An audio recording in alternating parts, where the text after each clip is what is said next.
ஓம் ஸ்ரீ வராகிதாயே போற்றி போற்றி. என் அன்பு பிள்ளையே, இன்று உன் வராகி அம்மா உன்னோடு ஒரு விஷயத்தை பற்றி பேசத்தான் வந்திருக்கின்றேன். என் குழந்தையே, அம்மா செய்வினை என்று எழுதிவிட்டால் என்னவாக இருக்குமோ என்று எண்ணி பயப்படாதே. என் குழந்தையே, செய்வினை என்ற வார்த்தை உனக்கு உன்னிடம் நெருங்காது என்பதை வலியுறுத்ததான் உன் தாயானவள் இங்கே வந்திருக்கின்றேன். என் குழந்தையே, நீ சில காலமாக உன் மனதிற்குள் ஒரு விஷயத்தை போட்டு குழம்பிக் கொண்டிருக்கின்றாய். நமக்கு யாராவது ஏதாவது செய்திருப்பார்களோ, ஏன் நமக்குள் இத்தனை பிரச்சனைகள், பல மாற்றங்கள், உடல்நிலை அடிக்கடி சரியில்லாமல் போகிறது, அதுபோல நிறைய பண கஷ்டங்களும் மன கஷ்டங்களும், வீட்டில் ஒற்றுமை இல்லாத தன்மையும் அடிக்கடி வருகின்றதே, என்ன ஆயிற்று அம்மா, என் வாழ்க்கை ஏன் இப்படி இருந்து கொண்டிருக்கின்றது என்று நீ நினைத்து கொண்டிருப்பது உன் தாயானவள் எனக்கு தெரியாமல் இல்லை. நீ உன் மனதிற்குள் நினைத்தாலே உன் தாயானவள் என் காதுகளுக்கு அது கேட்டுவிடும் என்பதை நீ மறந்துவிடாதே. என் குழந்தையே, நீ இந்த பயத்தை வளர்த்து கொண்டதால் தான் உன் தாயானவள் இன்று உன்னோடு பேச வந்திருக்கின்றேன். என் குழந்தையே, செய்வினை என்பது இந்த வராகியை வணங்கும் குழந்தைகளிடம் ஒருபோதும் நெருங்காது என்பதை நீ மறந்துவிடாதே. இந்த தாயானவள் அதனை முறியடித்து விடுவேன் என்பதையும் நீ மறந்து விடாதே. என்னுடைய குழந்தைகளுக்கு செய்வினை செய்ய வேண்டும் என்று நினைத்தாலோ அவர்களுக்குத்தான் தண்டனையை நான் கொடுப்பேன் என்பதை நான் இங்கே உனக்கு இப்பொழுது நினைவுபடுத்துகின்றேன். எனக்கு நீ நினைத்தது போலவே யாரேனும் உனக்கு ஏதாவது செய்திருப்பார்களோ என்ற எண்ணம் வந்தது. ஏனென்றால் நீ அடிக்கடி புலம்பிக் கொண்டே இருக்கின்றாய் அல்லவா? அதனால் என் குழந்தையின் வாழ்க்கையில் இருக்கும் பிரச்சனையை சரி செய்து விடலாம் என்று எண்ணி உன் தாயானவள் இன்று உன்னை பார்க்க வந்திருக்கின்றேன். உனக்கு இது போன்ற பயங்களை கொடுத்தவர்கள் யார் என்று பார்த்தேன். அப்பொழுதுதான் எனக்கு புரிந்தது, ஒரு குழந்தை உனக்கு ஏதாவது செய்துவிட வேண்டும், நீ நன்றாக இருக்கக்கூடாது, கஷ்டப்பட வேண்டும் என்று மனதிற்குள் நினைத்து கொண்டிருந்தது என் தங்கமே. ஆனால் அவர்களுக்கு உன்னை பழிவாங்க வேண்டும் என்ற எண்ணம் இல்லை. ஆனால் நீ நன்றாக இருக்கக்கூடாது என்று மட்டும் அவர்கள் மனதிற்குள் நினைக்கின்றார்கள் என்பது எனக்கு புரிந்தது.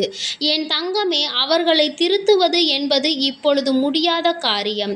ஏனென்றால் அவர்கள் உன் மீது அவ்வளவு பெரிய வெறுப்பினை வைத்திருக்கின்றார்கள். என் குழந்தையே, உன் மீது தவறு இல்லை என்பதை உன் தாயானவள் நான் உணர்ந்து கொண்டேன். அதனால் அவர்களுக்கு நல்ல புத்தியை புகட்டுவதற்காக உன் தாயானவள் அவர்கள் இல்லத்திற்கு சென்றிருந்தேன். அங்கே சென்றபோது அவர்கள் மனதிலும் நான் நினைத்தது போலவே நீ நன்றாக இருக்கக்கூடாது என்ற எண்ண ஓட்டம் ஓடிக்கொண்டிருந்தது. உன் தாயானவள் அவர்கள் இல்லத்தில் இதை வைத்துவிட வேண்டும் என்று நிச்சயமாக நினைத்து விட்டேன். என் தங்கமே, நான் அவர்கள் இல்லத்தில் ஒன்றை வைத்துவிட்டு இன்னொன்றை எடுத்து வந்தேன். என்னவென்று தெரிந்தால் நீ நிச்சயமாக சந்தோஷப்படுவாய். ஏனென்றால் நீ அவர்கள் இதை செய்து விடுவார்களோ என்றுதானே அங்கே பயந்து கொண்டிருந்தாய்.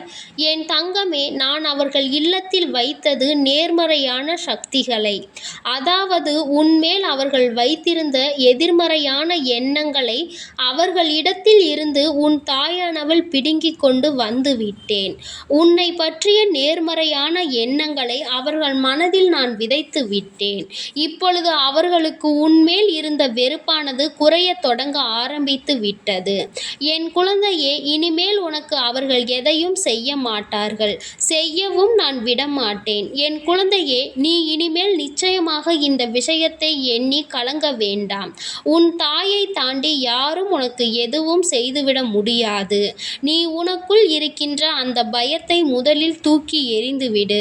நமக்கு ஒவ்வொன்றாக நடக்கும் போதெல்லாம் அதுவாகத்தான் இருக்கும், இதுவாகத்தான் இருக்கும் என்று உன் கற்பனைகளை சிதற விடுவதை முதலில் நிறுத்திவிடு. உன் தாயானவள் நான் என்றைக்கும் உன்னை இது போன்ற விஷயங்கள் எல்லாம் நெருங்க விட மாட்டேன். உனக்கு ஏதாவது பிரச்சனைகள் நேர்கிறது என்றால், உன் உடல்நிலை சரியில்லாமல் போகிறது என்றால், அது உன் உடலில் உள்ள பாதிப்பு ஏற்படுகின்ற மாற்றங்கள் என்பதை புரிந்துகொள். இது போன்ற சம்பவங்கள் எல்லாம் என் குழந்தையின் வாழ்க்கையில் நடக்காது, நடக்கவும் நான் விடமாட்டேன். யார் மனதில் இது போன்ற எண்ணங்கள் தோன்றினாலும் அவர்களை திருத்தி நான் நல்வழிப்படுத்தி விடுவேன். இது போன்ற சம்பவங்கள் எல்லாம் என் குழந்தையின் வாழ்க்கையில் நடப்பது என்பது சாத்தியம் இல்லாதது.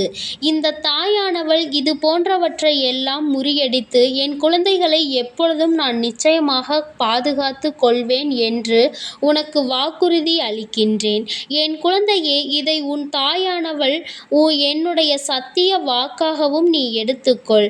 குழந்தையே, நீ என்னுடைய பொறுப்பு. உன் வாழ்க்கை இந்த வராகி அம்மாவின் பொறுப்பு. உன்னுடைய கடமைகளை நீ செய்து கொண்டிரு. அதை விடுத்து வேறு எதிலும் உன்னுடைய கவனத்தை திசை திருப்பி விடாதே. இது போன்ற செயல்களை பற்றி கூட சிந்திக்காதே. கற்பனைகளை உன் மனதில் நீ வைத்து கொள்ளாதே. அந்த கற்பனை திறன்களை நீ எதிர்மறையான விஷயங்களுக்கு எழுப்பாதே. என் தங்கமே, என்னை நினைத்து உன் முழு மனதோடு இந்த வராகியை மட்டுமே நீ வணங்கினாய். ஆனால் நிச்சயமாக உனக்குள் இது போன்ற எண்ணங்கள் எப்பொழுதும் வராது. என் குழந்தையே, இந்த வராகி அம்மாவிடம்தான் நீ இருக்கிறாய் என்பதை மறந்துவிடாதே. நான் எப்பொழுதும் உன்னை சுற்றி சுற்றி வந்து கொண்டிருக்கிறேன். இது போன்ற சமயத்தில் உன்னை தீய சக்திகள் எப்படி அண்டும் என்று நீ நினைக்கின்றாய். அப்படியானால் நான் உன்னோடு இல்லை என்று நீ நினைக்கின்றாயா? என் தங்கமே, இது போன்ற எண்ணங்கள் இனி உனக்கு வந்தால் உன் தாயானவள் உன்மேல் கோபம் கொள்வேன் என்பதை நீ மறந்துவிடாதே. யாராலும் என் குழந்தைக்கு எதுவும் செய்யவும் முடியாது. இந்த தாயானவள் செய்ய நினைப்பவர்களை நான் தண்டிக்காமல் விடவும் மாட்டேன். என்னால் முடிந்தவரை நான் தடுத்து விடுவேன் என்பதை நீ மறக்கவே மறக்காதே. உன்னுடைய எண்ணங்களும் செயல்களும் அதுபோல நேர்மறையாக தான் இனி இருக்க வேண்டும். எதிர்மறையான எண்ணங்களும் உன் மனதிற்குள் இருப்பதால் தான் இது போன்ற சம்பவங்களை பற்றி சிந்தனைகள் எல்லாம் உன் மனதிற்குள் எழுகின்றது. அம்மா செய்வினை என்று சொன்னவுடன் யார் செய்திருப்பார், நமக்கு என்ன செய்திருப்பாரோ என்றுதானே நீ பயந்து ஓடி வந்தாய். என் குழந்தையே, யாரும் என்ன செய்தாலும் உன் தாயானவள் அவர்களுக்கு தண்டனையை கொடுத்து திருத்தி நல்வழிப்படுத்தி உன்னோடு நல்ல உறவில் அவர்களை மாற்றி விடுவேன். நீ சில சமயங்களில் சிந்தித்து பார், இது போன்ற சம்பவம் ஒன்று உன் வாழ்க்கையில் நடந்திருக்கிறதா என்று. என் குழந்தையே, ஆரம்பத்தில் இருந்து ஒருவருக்கு உனக்கும் கருத்து வேறுபாடு இருந்து கொண்டே இருந்திருக்கும்.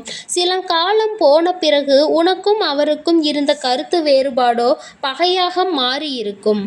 உனக்கு என்ன நேர்ந்தாலும் அவர் மேல் உனக்கு சந்தேகம் இருக்கும்.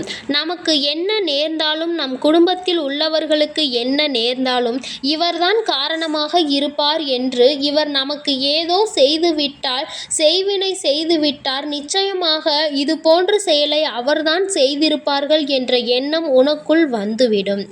என் குழந்தையே, சிறிது காலம் பொறுத்து அவரோடு உனக்கு நல்ல நட்புறவு ஏற்பட்டிருக்கும்.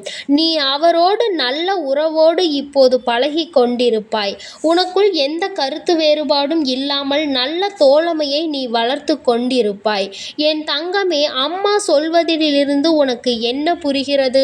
உனக்குள் இருந்த அந்த செய்வினை காலமும் இப்போது நீங்கள் இருவரும் தோழமையோடு பழகுவதற்கு இடையிலும் இருந்து அதனை சரி செய்தது உன் தாயானவள் நான் என்பதை நீ மறந்துவிடாதே. உன்னுடைய வாழ்க்கையில் ஒவ்வொரு நிகழ்விலும் உன் தாயானவள் நான் உன்னோடு இருக்கிறேன் என்பதை நீ மறக்க கூடாது. நான் உன்னுடன் இருந்து உன்னை இயக்குபவள் என்பதை மறந்துவிடாதே. இந்த வராகி அம்மாவினுடைய ஆசீர்வாதம் உள்ள குழந்தைக்கு எந்த துன்பங்களும் ஒருபோதும் நெருங்காது என்பதை நீ மறந்துவிடாதே. என் செல்ல குழந்தைக்கு இந்த தாயானவளினுடைய ஆசீர்வாதங்கள் எப்பொழுதும் முழுமையாக இருந்து கொண்டே இருக்கும். என் தங்கமே, அதனால் நீ எதற்காகவும் கலங்காதே, எதை நினைத்தும் வருந்தாதே. நீ நல்லதையே நினைத்து நல்ல விஷயங்களை எல்லாம் செய்யும் பொழுது நிச்சயமாக உன்னுடைய வாழ்வில் அனைத்தும் உனக்கு நல்லதாக மட்டுமே நடக்கும். என் தங்கமே, உனக்கு உடனடியாக நல்ல விஷயங்கள் நடக்கவில்லை என்பதற்காக உன் தாயானவள் உன்னோடு இல்லை என்பதை நீ மனதில் வைத்து கொள்ளாதே. நான் எப்பொழுதும் உன்னோடு தான் இருக்கின்றேன். உனக்கான சோதனைகளையும் உனக்கான கஷ்டங்களையும் உன்னை சோதிப்பதற்காக மட்டுமே நான் கொடுத்து கொண்டிருக்கிறேன். அதில் நீ வெற்றி பெற்று விட்டாயானால் நிச்சயமாக உனக்கானதை எல்லாவற்றையும் உன் கைகளில் வந்து சேர்த்துவிடவும் நான் தயங்க மாட்டேன். என் தங்கமே, உனக்கான காலத்தை எதிர்நோக்கி நோக்கிதான் உன் தாயானவள் இங்கு காத்து கொண்டிருக்கிறேன். அந்த நேரம் இப்பொழுது கைகூடி வந்துவிட்டது. நான் உனக்கானதை கொண்டு வந்து உன் கைகளில் சேர்த்துவிடும் நாள் வெகு தூரத்தில் இல்லை. நிச்சயமாக அந்த நாள் வரும்பொழுது நீ என்னை கண்கூடாக காண்பாய் என்பதை மறந்து விடாதே. என் தங்கமே, இந்த செய்வினைகளை நினைத்து நீ ஒருபோதும் கலங்காதே. உன்னுடைய தாயானவள் உனக்கும் உன் இல்லத்திற்கும் பாதுகாப்பு கவசமாக இருந்து உங்களை நான் காப்பாற்றிக் கொண்டிருக்கிறேன் என்பதை நீ மறந்து விடாதே. எல்லாம் நல்லதாக மட்டுமே நடக்கும். ஓம் ஸ்ரீ வராகி தாயே போற்றி போற்றி. ஓம் ஸ்ரீ வராகி தாயே போற்றி போற்றி. பஞ்சமியின் நாயகியே போற்றி போற்றி. சிம்ம வாகினியே போற்றி போற்றி.